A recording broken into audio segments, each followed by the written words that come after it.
Бөпке әжемде сүйегі асыл адамдардың біреуі. Ертеңнен қара кешке дейін тыным алғанды білмейді. Ол кісі салдырлаған ақ көңіл, ашық адам.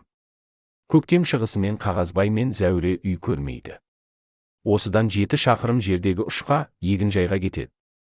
6 ай жаз, күзгі жиын терін біткенше сонда болады. Осы уақыттың ішінде бізге тамақ жасап беретін, кірімізді жуып, үй ішіне қарайтын жетпістегі кемпір Бөпке апам. Әжемді біз апа дейміз. Жоқ, қаусаған деген сөз оған жарамайды. Таңғы шайды апыл-ғұпыл береді де, апам қап алып тезек теруге кетеді. Мал жайылатын қырқа жақты кезіп, түске таман бір қап тезек теріп әкеледі. Мұрнынан су кетіп жүріп, түскі шайды да береді.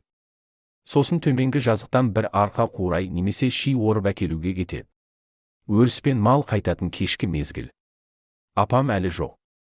Әлгі Бөпке көріне ме, қараңдаршы дейді атам. Біз үйдің үстіне шығамыз. Апам келетін жолға қараймыз. Апам жоқ, түйе белінде етіп нығарлап оған бір арқа қурай әкеле жатыр. Біраз жақындаған кезде сіз қурайдың астынан жыбырлаған аяқ бар екенін байқайсыз. Адамның аяғы. Қурай әбден жақындағанда, сіз енді оның астынан ауыр жүктің салмағымен жерге тие жаздап келе жатқан кимешек киген әйел басын қоса байқайсыз. Бұл менің әжем. Қажымас Бөпке әже. Үй іргесіне келгенде, ол қурай-мураймен шалқалап бірден құлайды, дем алып, есін жинайды. Күніне 3 мезгіл тамақ пісіруге жұмсалатын, және қыста үй жылытатын отын бұл үйге осылай жиналады. Бір күн жұмыссыз отырса, 2 қолы алдына сыймайды. Есіне кенет ұштағы Қағазбай мен Зәуре түсіп кетеді. Ол екеуі не күн көріп жүр екен? Халдерін білейін.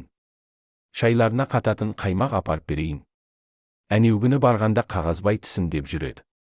Сонысы қойды ма екен, не болды екен дейді де, әжем ұшқа жаяу тартып жөнеледі.